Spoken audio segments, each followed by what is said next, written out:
आपल्या इतिहासाच्या विषयामध्ये इतिहास लेखन भारतीय परंपरा याचे 2 भाग आतापर्यंत आपण पाहिलेले असतील. ज्या विद्यार्थ्यांनी हे दोन्हीही भाग पाहिले नाहीत अशा विद्यार्थ्यांनी डिस्क्रिप्शन बॉक्समध्ये दिलेल्या लिंकवरती क्लिक करून ते 2 भाग पाहून घ्यावेत. तर आता या 2 भागांमध्ये आपण काय काय बघितलं तर प्राचीन काळातील इतिहास लेखन आणि त्याची काय वैशिष्ट्ये होती त्याचा अभ्यास केला. त्यानंतर मध्ययुगीन काळातील इतिहास लेखन त्याची वैशिष्ट्ये आपण बघितली. त्यामध्ये प्राचीन काळातील आणि मध्ययुगीन काळातील इतिहास लेखनामध्ये कोणत्या इतिहास लेखकांचा इतिहासकारांचा महत्त्वाचा वाटा होता किंवा महत्त्वाचं योगदान होतं ते आपण बघितलं.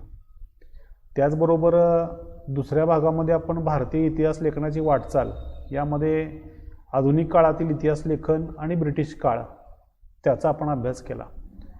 मग त्यामध्ये विविध ब्रिटिश इतिहासकार किंवा ब्रिटिश अधिकारी त्यांनी कशा पद्धतीने इतिहास लिहिला, त्यांच्या इतिहास लेखनामध्ये कोणकोणत्या गोष्टींचे अंतर्भाव होते याचा अभ्यास आपण पाठीमागच्या भागामध्ये केला. थोडक्यात त्याचा आपण आढावा घेऊया आणि मग पुढचा भाग आपण बघूया. त्यामध्ये बघा अलेक्झांडर कनिंगहॅमची आपण माहिती बघितली. त्याचबरोबर सर जॉन मार्शल यांचं लेखन बघितलं. त्याचबरोबर जेम्स मिल यांचा इतिहास लेखनावरील काय प्रभाव होता हे बघितलं. हे सर्वसाधारण ब्रिटिश इतिहासकार हे पूर्वग्रह दूषित विचारांनी इतिहास त्यांनी लिहिलेला आपल्याला दिसतो. फक्त काही अपवाद वगळता या इतिहासकारांच्या मनावरती भारताविषयीचा एक वेगळा गैरसमज झालेला होता आणि त्या गैरसमजापोटी त्यांनी पूर्णतः तो दृष्टिकोन मनामध्ये ठेवून इतिहास लेखन केलेलं आपल्याला दिसतं. फक्त काही इतिहासकार सोडले म्हणजे कुठले तर माउंट स्टुअर्ट एल्फिन्स्टन यासारख्या काही इतिहासकार जे आहेत त्यांनी भारतीय इतिहासासंबंधी सत्यता मांडण्याचा प्रयत्न केला. त्याचबरोबर कदाचित भारताविषयीची आस्था त्यांच्या मनामध्ये होती. जसं की त्यांनी एल्फिन्स्टन यांनी महाविद्यालय असेल, इन्स्टिट्यूट असेल किंवा शिक्षणविषयक योगदान असेल याबाबतचं योगदान भारतीयांच्या मध्ये खूप मोठ्या प्रमाणावर होतं आणि भारतीयांनी देखील त्यांच्या आठवणीपोटी रस्त्याला किंवा ब्रिजला, रेल्वे स्टेशनला त्यांचं नाव देण्याचं काम भारतीयांनी केलं. म्हणजे ते सर्वच्या सर्व ब्रिटिश इतिहासकार पूर्वग्रह दूषित मनामध्ये संशय ठेवून इतिहास लिहिलेला नाहीये.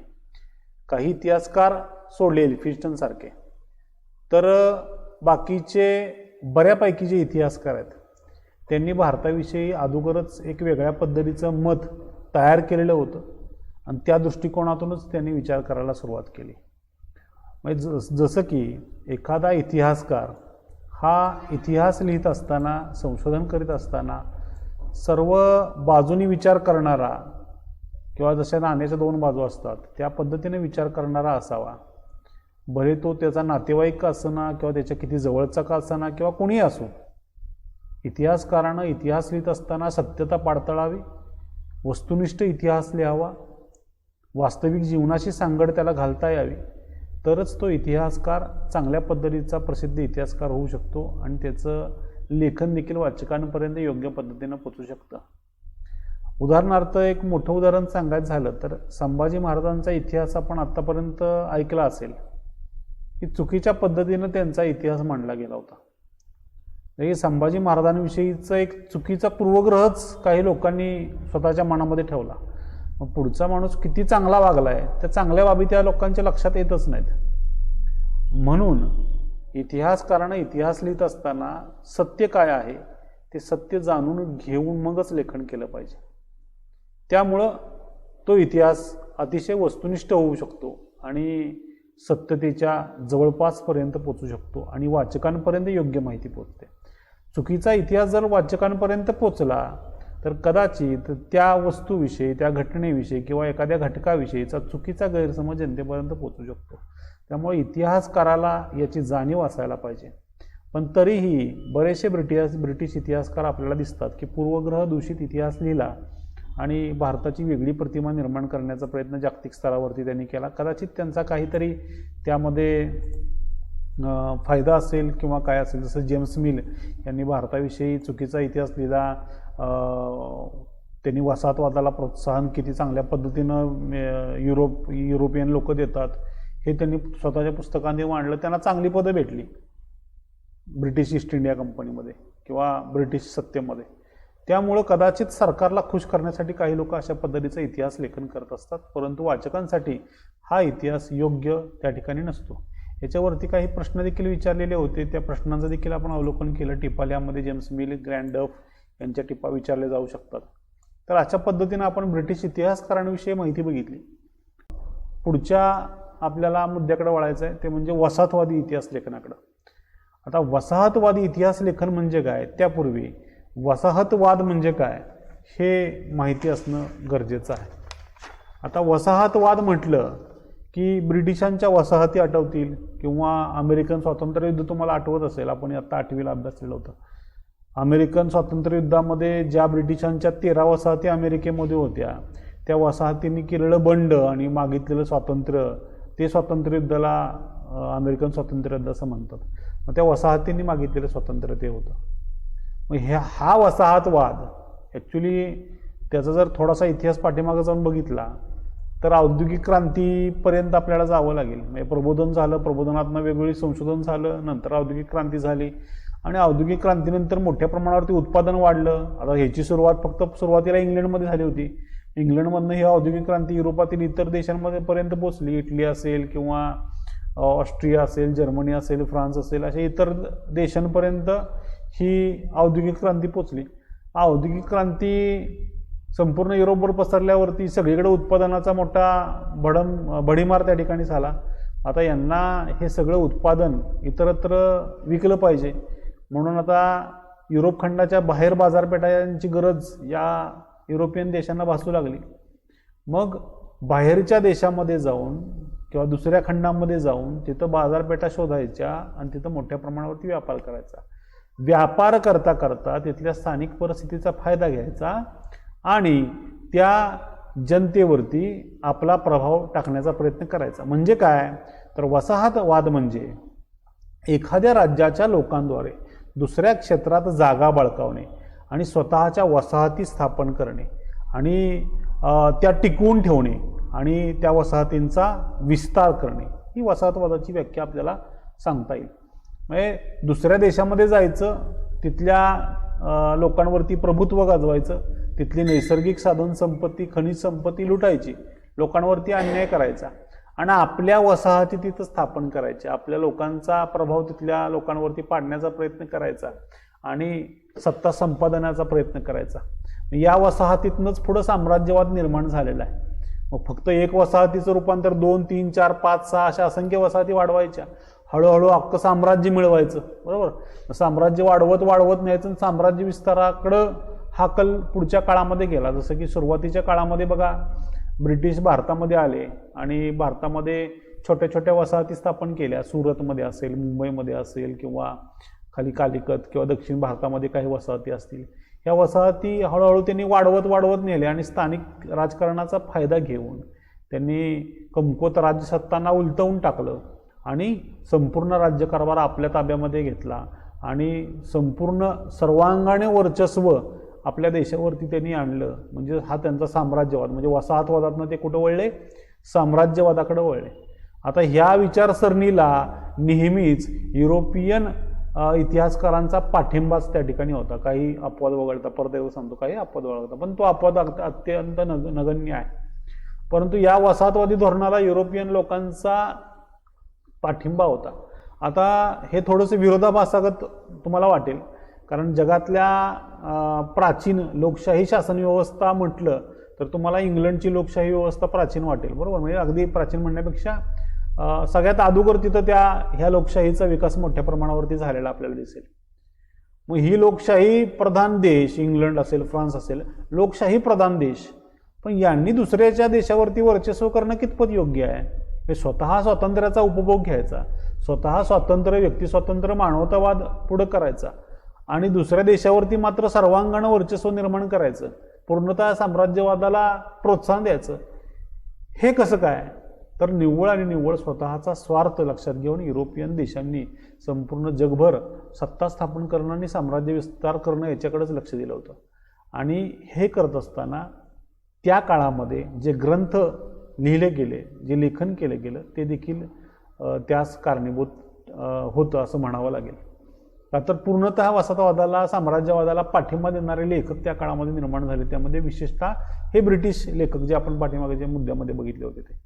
मग असं वसाहतवादी इतिहास लेखन या कालखंडामध्ये झालं. आता त्यामध्ये काय काय मुद्दे आहेत ते बघूया आपण. भारतीय इतिहासाचा अभ्यास आणि लेखन करणाऱ्या सुरुवातीच्या इतिहासकारांमध्ये ब्रिटिश अधिकारी आणि ख्रिस्ती धर्म प्रसारकांचा समावेश होता. आता ख्रिस्ती धर्म प्रसारकांना देखील तेच पाहिजे होतं. का पाहिजे होतं? कारण तो कालखंड असा होता की धर्मप्रसार मोठ्या प्रमाणावरती करायचा आणि आपल्या धर्माचा प्रसार वाढवायचा. मग ख्रिस्ती देखील त्यामध्ये मागं राहिलेले नव्हते, ते देखील पुढारलेले होते. जर हा साम्राज्य विस्तार जर असाच वाढत गेला, वसाहतवाद असाच वाढत गेला, तर ख्रिस्ती धर्माचा देखील प्रचार आणि प्रसार आपोआपच होणार. कारण ज्या देशावरती आपली सत्ता आहे तिथल्या लोकांवरती बळजबरी करून त्यांना आमिष देऊन आपला धर्म स्वीकारायला लावणं, अशा पद्धतीचं नियोजन या युरोपियन राष्ट्रांचं होतं. आणि म्हणून लेखन देखील त्याच पद्धतीचं झालं, ह्या मुद्द्यातून स्पष्ट होतं. त्यानंतर एक भारतीयांविषयीची धारणा काय या लोकांनी केली होती बघा, की भारतीय संस्कृती गौण आहे आणि ही त्यांची दृष्टी त्यांच्या लेखनात जाणवते. म्हणजे पूर्वग्रह जो म्हटलो ना आपण, पूर्वग्रह काय, तर पूर्वग्रह हा आहे की भारतीय संस्कृती गौण आहे, तिथली लोक राज्यकारभार करण्यास योग्य नाही आहेत, राज्यशासन करण्यास योग्य नाही आहेत, हुशार नाही आहेत, शिकलेले नाही आहेत, किंवा औद्योगिक क्रांती नाही आहे वगैरे, प्रबोधन नाही आहे कोणत्या, मागासलेली लोक, अशा पद्धतीचा विचार त्यांनी भारतीयांबाबत अगोदरच करून घेतला होता. त्यामुळं वसाहतवादी ब्रिटिश सत्तेच्या समर्थनासाठी त्यांनी इतिहास लेखन केलं आणि ह्या वसाहतवादाला प्रोत्साहन देण्याचं काम त्यांच्या लेखनातून झालेलं आपल्याला दिसतं. 1922 ते 1937च्या दरम्यान प्रसिद्ध झालेले केम्ब्रिज हिस्ट्री ऑफ इंडिया या ग्रंथाचं 5 खंडात वसाहतवादी इतिहास लेखन आपल्याला आढळतं. पुन्हा एकदा ऐका, 1922 ते 1937च्या दरम्यान प्रसिद्ध झालेले केम्ब्रिज हिस्ट्री ऑफ इंडिया या ग्रंथाचे 5 खंडात वसाहतवादी इतिहास लेखन आढळते आणि वसाहतवादाला प्रोत्साहन यातनंच आपल्याला त्या ठिकाणी जाणवतं. त्यानंतर पुढचा मुद्दा काय बघूया, प्राच्यवादी इतिहास लेखन. आता प्राच्यवादी इतिहास लेखन म्हणजे काय, तर त्याची व्याख्या खाली दिली आहे. पूर्वेकडील संस्कृती आणि तेथील देश यांच्याबद्दल कुतूहल निर्माण होऊन ज्या युरोपीय इतिहासकारांनी लेखन केले त्यांना प्राच्यवादी इतिहास लेखक असे म्हणतात. पुन्हा एकदा व्याख्या ऐका, पूर्वेकडील संस्कृती आणि तेथील देश यांच्याबद्दल कुतूहल निर्माण होऊन ज्या युरोपियन इतिहासकारांनी लेखन केलं त्यांना प्राच्यवादी इतिहास लेखक असे म्हणतात. जसं की मागच्या पाठीमागच्या मुद्द्यामध्ये जेवढे इतिहासकार आपण बघितले ते सगळे प्राच्यवादी इतिहास लेखकच त्यांना म्हणावं लागेल. पण आता त्यांना कुतूहल वेगळ्या प्रकारचं होतं. कुठलं कुतूहल होतं ते आपण बघितलंय, पूर्वग्रह दूषित कशा पद्धतीचं कुतूहल होतं. आता पाश्चिमात्य, जसं की प्रत्येकालाच वेगवेगळ्या देशाविषयीचं आकर्षण असतं आणि कुतूहल देखील असतं. जसं आपल्या भारतीय लोकांना पाश्चिमात्य संस्कृतीचं थोडंसं कुतूहल आहे. तिथं संस्कृती कशी असेल, तिथले लोक कसे राहत असतील, काय खात असतील, काय जेवत असतील, किंवा कशा पद्धतीनं दैनंदिन जीवन त्यांचं असेल, असं आपल्या लोकांचं जसं त्या देशाबद्दल कुतूहल आहे, तसंच या पाश्चिमात्य देशांना पूर्वेकडील देशांचं म्हणजेच युरोपीय खंडातील लोकांना पूर्वेकडील देशांचं म्हणजे भारत असेल, चीन असेल, इकडं ईशान्येकडं इंडोनेशिया वगैरे काही देश असतील, तर अशा देशांबाबत म्हणजे त्यांच्या पूर्वेकडच्या देशांबाबत त्यांना कुतूहल होतं आणि त्या कुतूहलानं पोटी ते कुतूहल निर्माण होऊन ज्या युरोपीय इतिहासकारांनी या देशांविषयीचं लेखन केलं त्यांना प्राच्यवादी इतिहास लेखक असे म्हणतात. या लेखकांनी संस्कृत व युरोपीय भाषा तसेच वैदिक वाङ्मय आणि संस्कृत साहित्य यांचा तौलनिक अभ्यास केला. तौलनिक अभ्यास म्हणजे काय, तर वेगवेगळं साहित्य घ्यायचं आणि त्या सगळ्यांचा तौलनिक अभ्यास करायचा, दोन्हींमधला फरक शोधायचा आणि दोन्ही तत्वज्ञानाचे निष्कर्ष मांडायचे. याला तौलनिक अभ्यास आपण म्हणू शकतो. मग भारताची संस्कृती ही अतिप्राचीन संस्कृती आहे त्यांना माहिती होतं. थोडक्यात काय, जे खरं आहे ते माहिती आहे, पण चुकीचं जगापुढं मांडण्याचं काम या ब्रिटिश इतिहासकारांनी केलेलं आपल्याला दिसतंय. आता कुतूहल असणारच आहे, कारण भारतामध्ये वैदिक संस्कृती, प्राचीन संस्कृती, अनेक प्राचीन ग्रंथ बघायला भेटतात, त्यात काही वेगळी माहिती भेटते का नाही, ह्या सगळ्या बाबींचं कुतूहलापोटी त्यांनी या सगळ्या संस्कृतीचा अभ्यास करायला सुरुवात केली. आता या लेखकांनी संस्कृत, युरोपीय भाषा तसेच वैदिक वाङ्मय आणि संस्कृत साहित्य यांचा तौलनिक अभ्यास केला आणि आपल्या वैदिक संस्कृतीमध्ये मिळणाऱ्या माहितीचं त्यांनी भाषांतर देखील इंग्रजी भाषेमध्ये केलेलं दिसून येतं. आता ते कितपत सत्य आहे वगैरे हा एक संशोधनाचा भाग पुढे राहील. या भाषांची जननी असणारी एक प्राचीन इंडो युरोपियन भाषा त्या काळामध्ये होती, अशी कल्पना या इतिहास लेखकांनी मांडलेली आपल्याला दिसते आहे.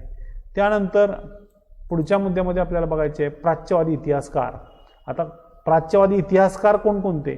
आता पाठीमागचे इतिहासकार बघितले, पण ते इतिहासकार विशेषतः ब्रिटिश अधिकारी होते की ज्यांनी ब्रिटिश सेवेमध्ये काम करता करता इतिहास लेखन केलं. ते ब्रिटिश सेवेमध्ये काम करतच होते, पण युरोपमध्ये राहून किंवा भारतातील माहिती गोळा करून भारताविषयी, भारताच्या संस्कृतीविषयी माहिती जतन करण्याचं किंवा इतिहास शोधण्याचं काम ज्या इतिहासकारांनी केलेलं आहे, त्या इतिहासकारांमध्ये सर विल्यम्स जोन्स यांची माहिती आपल्याला या ठिकाणी बघायची आहे. तर प्राच्यवादी इतिहासकार कोण आहेत? सर विल्यम्स जोन्स हे प्राच्यवादी इतिहासकार आहेत. त्यांची माहिती काय बघा, इसवी सन 1884 कोलकाता येथे एशियाटिक सोसायटीची स्थापना यांनी केलेली दिसते. याद्वारे प्राचीन भारतीय वाङ्मय आणि इतिहास यांच्या अभ्यासास चालना मिळालेली आपल्याला यातनं दिसून येते. त्याचबरोबर पुढचे इतिहासकार आहेत ते म्हणजे फेडरिक मॅक्स मुलर. कुठले इतिहासकार आहेत? Friedrich Max Muller. तर हा एक जर्मन व सुसंस्कृत अभ्यासक होता. याच्या दृष्टीनं संस्कृत भाषा ही इंडो युरोपियन भाषा गटातील अतिप्राचीन शाखा होती. त्याने हितोपदेश या संस्कृत ग्रंथाचा जर्मन भाषेमध्ये अनुवाद केला. The sacred books of the east या नावाने 50 खंड यानं प्रसिद्ध केलेले आहेत. आणि त्यानं ऋग्वेदाचं देखील संकलन केलं आणि जर्मन भाषेमध्ये भाषांतर करून 6 खंडात हे वेद प्रसिद्ध केलेले दिसत आहेत जर्मन भाषेमध्ये. त्यानंतर पुढचे प्राच्यवादी इतिहासकार आहेत एडवर्ड सैद. आता एडवर्ड सैद यांच्याबाबत काय माहिती आहे? तर प्राच्यवादी इतिहासकारांच्या लेखनातील छुपे साम्राज्यवादी हितसंबंध प्रकाशात आणण्याचे काम त्यांनी केले. प्राच्यवादी इतिहासकारांच्या लेखनात जे छुपे साम्राज्यवादी हितसंबंध होते ते प्रकाशात आणण्याचं काम त्यांनी या ठिकाणी केलेलं आपल्याला दिसतंय. आता इथे एक गंमत सांगतो तुम्हाला की ज्यावेळेस औद्योगिक क्रांती ला सुरुवात झाली होती त्यावेळेस पूर्व भागामध्ये, त्यांच्या पूर्व भागामध्ये म्हणजे आशिया खंडाकडं सगळ्यांचं लक्ष होतं. आफ्रिका खंडाचं लक्ष फारसं कोणाच्या डोक्यामध्ये नव्हतं किंवा लक्ष त्या देशाकडे दिलं नाही कोणी. का तर आफ्रिका खंड हा उत्तरेकडचा सगळा भाग वाळवंटाचा आणि मध्य भाग आणि सगळा दक्षिणेकडचा आफ्रिका खंडाचा भाग हा जंगलमय प्रदेश. त्यामुळे त्या खंडामध्ये काहीही आपल्याला मिळवण्यासारखं नाही आहे आणि काही वसाहती स्थापन करण्यासारखं नाही आहे, अशी भावना युरोपियन लोकांची त्या काळामध्ये झाली होती. पण काही इतिहासकार तिथं जाऊन, गमत बघा, काही इतिहासकार तिथं जाऊन त्यांनी तिथल्या संस्कृतीचा अभ्यास केला, तिथल्या नैसर्गिक साधनसंपत्तीचा अभ्यास केला आणि त्याच्यावरती त्यांनी लेखन केलं. आणि ती लेख आणि त्यांनी केलेलं लेखन हे युरोपामध्ये जाऊन त्यांनी प्रसिद्ध केलं. ह्यातनं युरोपियनना असं लक्षात आलं, त्यांच्या लेखनातनं असं लक्षात आलं युरोपियन लोकांच्या की आफ्रिकेमध्ये जरी वाळवंट असला, जरी जंगलमय प्रदेश असला किंवा कांगो खोरे नदीचं बघा, अतिशय नैसर्गिक साधनसंपत्ती त्या ठिकाणी दडलेली आहे. तुम्हाला माहिती असेल आफ्रिका खंड हिऱ्यासाठी प्रसिद्ध आहे, सोन्यासाठी प्रसिद्ध आहे. खूप मोठ्या प्रमाणावरती खनिज संपत्ती आफ्रिकेमध्ये आहे. मग अशा इतिहासकारांनी, थोडक्यात तो देखील एक प्राच्यवादी इतिहासकारच म्हणावा लागेल की ज्यांनी प्रवास वर्णनं आफ्रिकेमधली लिहिली आणि युरोपमध्ये जाऊन प्रसिद्ध केली. आता ते एक चांगलं काम आहे, पण त्यात छुपं साम्राज्यवादी हितसंबंध काय तो हा आहे की तिथल्या लोकांना आफ्रिकेविषयीची माहिती कळाली आणि आफ्रिकेमध्ये कशा पद्धतीनं मोठ्या प्रमाणावरती नैसर्गिक साधन संपत्ती दडलेली आहे ती युरोपियन लोकांना समजली आणि सगळ्या युरोपियन देशांचं लक्ष हे कांगो खोऱ्यावरती किंवा आफ्रिकेतल्या देशांवरती गेलं आणि एक हिऱ्यांची मोठी साधन संपत्ती लुटण्यासाठी अख्खं युरोप हे आफ्रिका खंडाकडे वळलेलं आपल्याला दिसतं.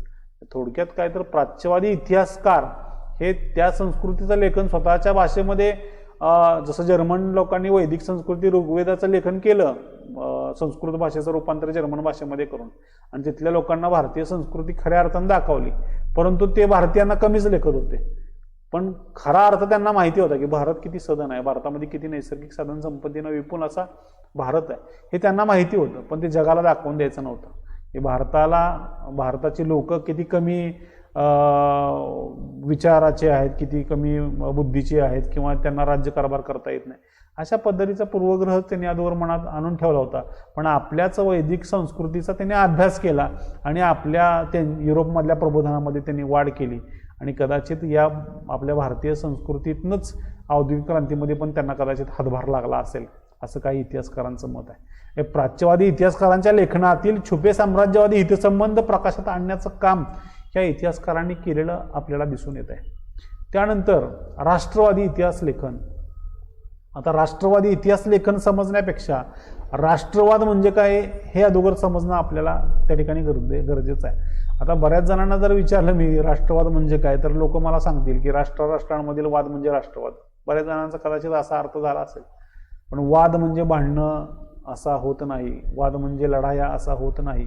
वाद म्हणजे काय, तर ज्यावेळेस एखादा व्यक्ती आपला विचार व्यक्त करतो, त्यालाच छेदणारा दुसरा व्यक्ती एखादा आपला विचार त्या ठिकाणी मांडतो, त्यावेळेस दोन्ही तत्वज्ञान त्या ठिकाणी निर्माण होत असतं. म्हणजे प्रत्येकाचं तत्वज्ञान त्याच्या जागेवरती कदाचित योग्य असतं, बरोबर. मग असेच विचार ज्यावेळेस राष्ट्राविषयी निर्माण होतात, जसं की भारतावरती माझं प्रेम आहे, भारतीय संविधानाचा मी रिस्पेक्ट करतो, भारत देश हा माझा महान आहे, हे जे तत्वज्ञान भारतीयांबाबतचं आहे तो राष्ट्रवाद. राष्ट्रवाद म्हणजे काय, राष्ट्राविषयीचं प्रेम, याला राष्ट्रवाद आपण म्हणू शकतो. जसं एक पक्ष या नावाचा आहे बघा, राष्ट्रवादी काँग्रेस पार्टी. का राष्ट्रामध्ये वाद घालणारी पार्टी आहे का, तर नाही. राष्ट्रवादी नाव का दिलंय, की जो पक्ष राष्ट्रावरती प्रेम करतोय म्हणून तो पक्ष, त्या पक्षानं ह्या राष्ट्रवाद हा शब्द वापरलाय. ज्यावेळेस लोकांना राष्ट्राविषयीचं प्रेम व्यक्त करायचं असतं किंवा राष्ट्राविषयी प्रेम निर्माण करायचं असतं, राष्ट्राला जोपासायचं असतं, राष्ट्राच्या प्रगतीमध्ये हातभार घालायचा असतं, त्यावेळेस त्याचा राष्ट्रवाद पुढे येत असतो. अशा पद्धतीनं राष्ट्रवाद निर्माण होणं हे अतिशय गरजेचं आहे. राष्ट्रवाद निर्माण करायचा जर असेल, उदाहरणार्थ एक उदाहरण सांगतो, ब्रिटिशांचं भारतावरती खूप वर्ष अंमल होता, बरोबर. जवळपास 150-200 वर्ष ब्रिटिशांनी भारतावरती राज्यकारभार केला. मग भारतीय लोकांना ब्रिटिशांविरुद्ध जर लढवायचं असेल, ब्रिटिशांच्या विरोधात लढण्यासाठी पुढं आणायचं असेल, जनतेमध्ये ब्रिटिशांविरोधात आकस निर्माण करायचा असेल, तर जनतेमध्ये पहिल्यांदा देशप्रेम निर्माण केलं पाहिजे, बरोबर. देशप्रेम निर्माण करायचं म्हणजे काय करायचं, तर राष्ट्रवाद निर्माण करायचा जनतेमध्ये. राष्ट्रवाद निर्माण करण्यासाठी लेखन महत्त्वाचं आहे. आपला भारत देशाविषयीचा जुना इतिहास, राष्ट्राची निर्मिती, राष्ट्राचे फायदे किंवा आपल्या देशाविषयीचं प्रेम व्यक्त करणं किती महत्त्वाचं आहे, ह्या सगळ्या गोष्टी ज्यावेळेस जनतेपुढे येत असतात त्यावेळेस लोकांमध्ये देखील राष्ट्रवाद निर्माण होतो आणि मग आपल्या देशावरती होत असलेल्या अन्यायाला वाचा फुटत असते. म्हणून राष्ट्रवाद हा अतिशय महत्त्वाचा भाग त्या ठिकाणी असतो. स्वातंत्र्य चळवळीमध्ये हाच राष्ट्रवाद निर्माण करण्याचं काम आपल्या स्वातंत्र्य सैनिकांनी केलेलं आपल्याला दिसून येतं. मग लेखन देखील तितकंच महत्त्वाचं आहे. जसं की भगतसिंगांना फाशी झाली बघा. भगतसिंगांनी त्यांच्या सहकाऱ्यांना कदाचित लगेच सुटता पण आला असतं इंग्रजांच्या कैदेतून, एकदम सोपं होतं. पण त्यांना सुटून घ्यायचं नव्हतं, त्यांना त्या न्याय प्रक्रियेमध्ये जायचं होतं आणि इंग्रज कशा पद्धतीनं चुकीच्या पद्धतीनं न्यायदान करतात हे भारतीयांपुढं मांडायचं होतं. आणि आज एक युवा सेनानी, युवा क्रांतिकारक ज्यावेळेस आपल्या प्राणांची आहुती देतो, तर त्या पद्धतीचेच युवा सेनानी, युवा क्रांतिकारक भारतामध्ये निर्माण व्हावेत हा उद्देश त्या पाठीमागं होता. मग पुढं देखील तसंच झालं. भगतसिंग, सुखदेव, राजगुरू यांना फाशी दिली. आता हे 3 क्रांतिकारक शहीद झाले, परंतु या 3 क्रांतिकारांच्या पाठोमागं हजारो क्रांतिकारक पुढे निर्माण झाले. हे कशामुळं, तर ह्या क्रांतिकारकांनी निर्माण केलेल्या राष्ट्रवादातनं. त्याचबरोबर मग अशा पद्धतीच्या घटना राष्ट्रवादाला कारणीभूत ठरलेल्या आपल्याला दिसतात. मग तसंच राष्ट्रवादी इतिहास लेखन देखील तितकंच महत्त्वाचं आहे. घडून गेलेल्या राष्ट्रवादाविषयीच्या ज्या घटना आहेत, जसं की 1857चा उठाव असेल, 20व्या शतकातल्या भारताला जागा करायचं आहे, तर 1857च्या कालखंडामध्ये भारताविषयी कोणकोणत्या लोकांनी चळवळीमध्ये भाग घेतला, 1857मध्ये कोणाकोणाचा सहभाग होता, राणी लक्ष्मीबाईंचा पराक्रम, तात्या टोपेंचा पराक्रम. हा पराक्रम जनतेला जोपर्यंत कळत नाही तोपर्यंत राष्ट्रप्रेम किंवा राष्ट्रवाद जनतेमध्ये निर्माण होत नाही. त्यामुळे लेखन हे अतिशय महत्त्वाचं असतं. म्हणून स्वातंत्र्यवीर सावरकरांनी देखील 1857चं स्वातंत्र्य समर नावाचा ग्रंथ लिहिला. ते एक राष्ट्रवादी इतिहास लेखनच आहे आणि त्या लेखनातनं लोकांमध्ये राष्ट्रवाद निर्माण करण्याचं काम या लेखनातनं झालेलं आपल्याला दिसून येतं. म्हणून आपल्याला राष्ट्रवादी इतिहास लेखन फायद्याचं ठरत असतं. आता या टॉपिकमध्ये आपल्याला काय राष्ट्रवादी इतिहास लेखनाविषयी माहिती मिळते ते बघूया. तर भारतात 19व्या शतकात इंग्रजी शिक्षण पद्धती सुरू झाली. मग इंग्रजी शिकलेल्या भारतीय इतिहासकारांना प्राचीन भारतीय संस्कृतीचं महत्त्व वैभव जाणवल्यामुळे त्यांना आत्मभान झालं. जसं की इंग्रजी शिक्षण ज्यावेळेस भारतीय लोकांनी घेतलं, जसं की रवींद्रनाथ टागोर असतील किंवा इतर काही जुने विचारवंत असतील, त्यांच्यावरती इंग्रजी शिक्षणाचा मोठ्या प्रमाणावरती प्रभाव होता आणि त्यामुळेच त्यांना भारतीय संस्कृतीचं महत्त्व त्या ठिकाणी कळलं आणि लोकांपर्यंत ह्या गोष्टी पोहोचवण्यासाठी त्यांचा त्या ठिकाणी अट्टहास होता. म्हणून इंग्रजी शिकलेल्या भारतीय इतिहासकारांना प्राचीन भारतीय संस्कृतीचे महत्त्व वैभव जाणवल्यामुळे त्यांना आत्मभान आले आणि आत्मजाणीव झालेल्या इतिहासकारांनी जे इतिहास लेखन केले त्याला राष्ट्रवादी इतिहास लेखन असे म्हणतात. राष्ट्रवादी इतिहास लेखनाची आता ही सर्वसाधारण व्याख्या आहे, तर ती या पद्धतीनं तुम्ही लक्षात ठेवा. काय म्हटले परत एकदा ऐका. इंग्रजी शिकलेल्या भारतीय इतिहासकारांना प्राचीन भारतीय संस्कृतीचं महत्त्व वैभव जाणवल्यामुळे त्यांना आत्मभान आले आणि आत्मजाणीव झालेल्या इतिहासकारांनी जे इतिहास लेखन केले या लेखनाला राष्ट्रवादी इतिहास लेखन असे म्हणतात.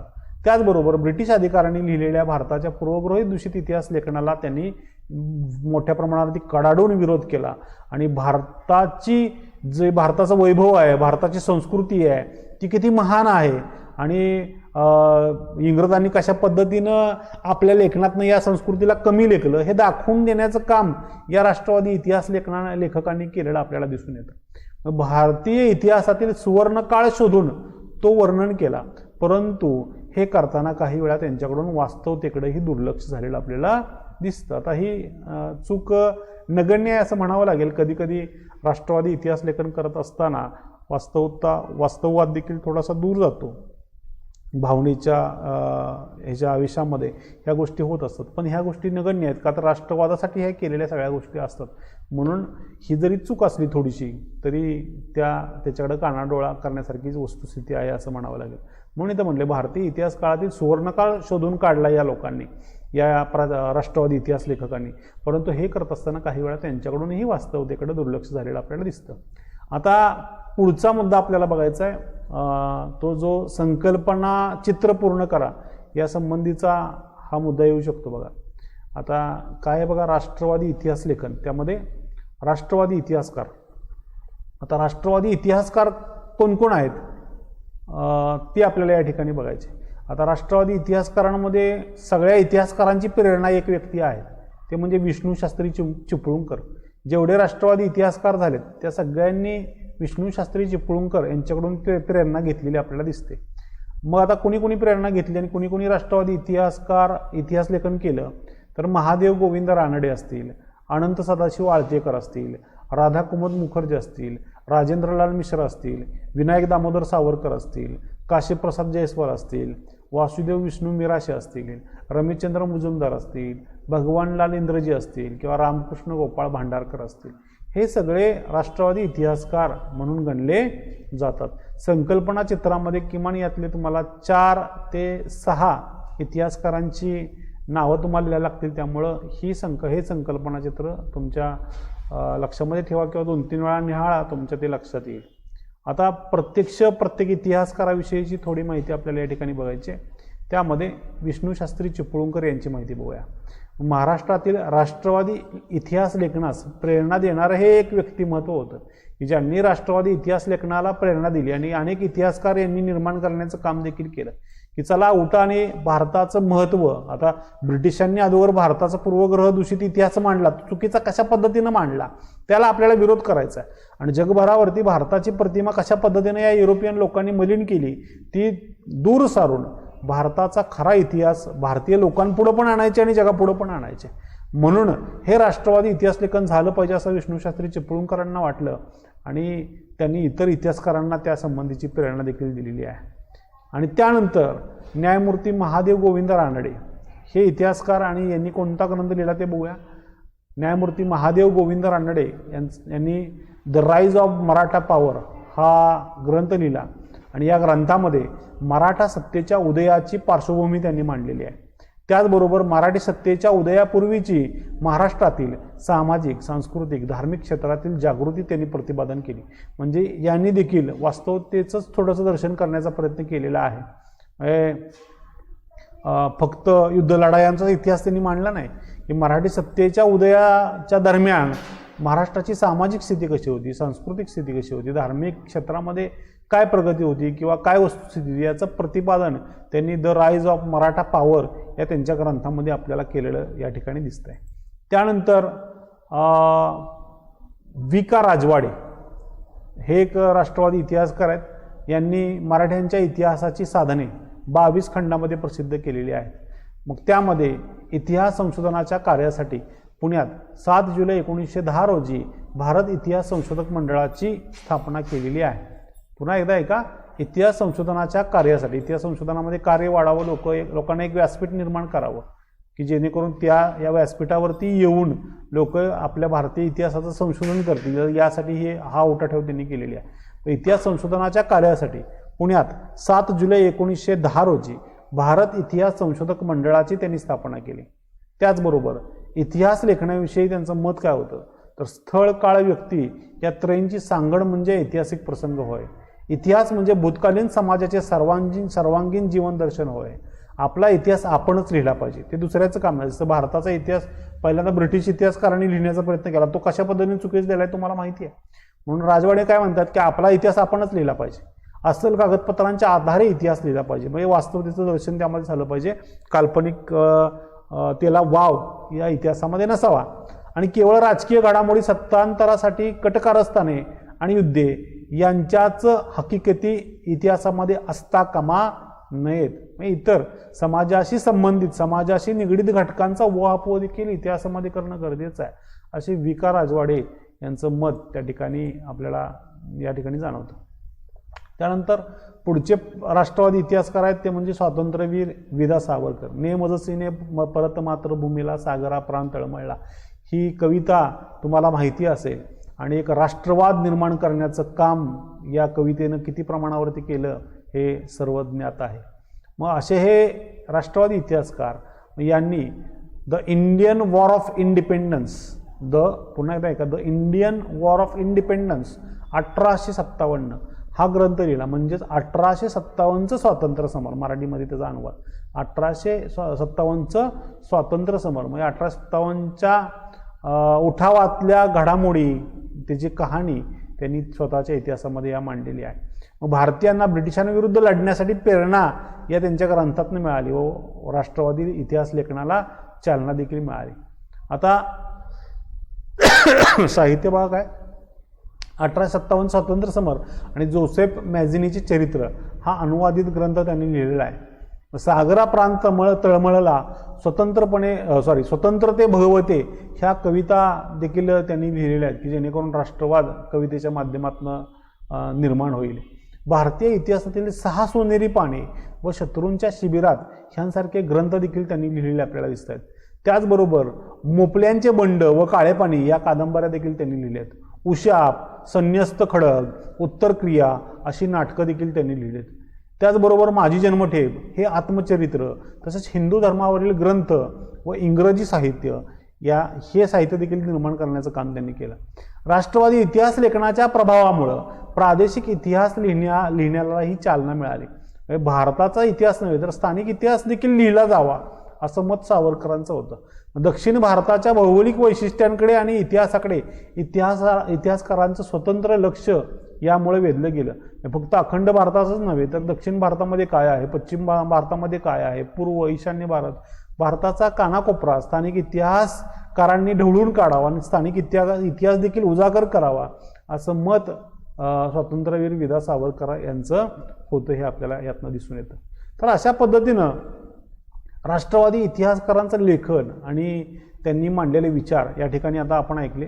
आता पुढच्या मुद्द्यामध्ये किंवा पुढच्या स्लाइडमध्ये आपल्याला आत्तापर्यंत झालेल्या घटकाचं मूल्यमापन करायचं आहे, तर ते आपण आता मूल्यमापन करूया.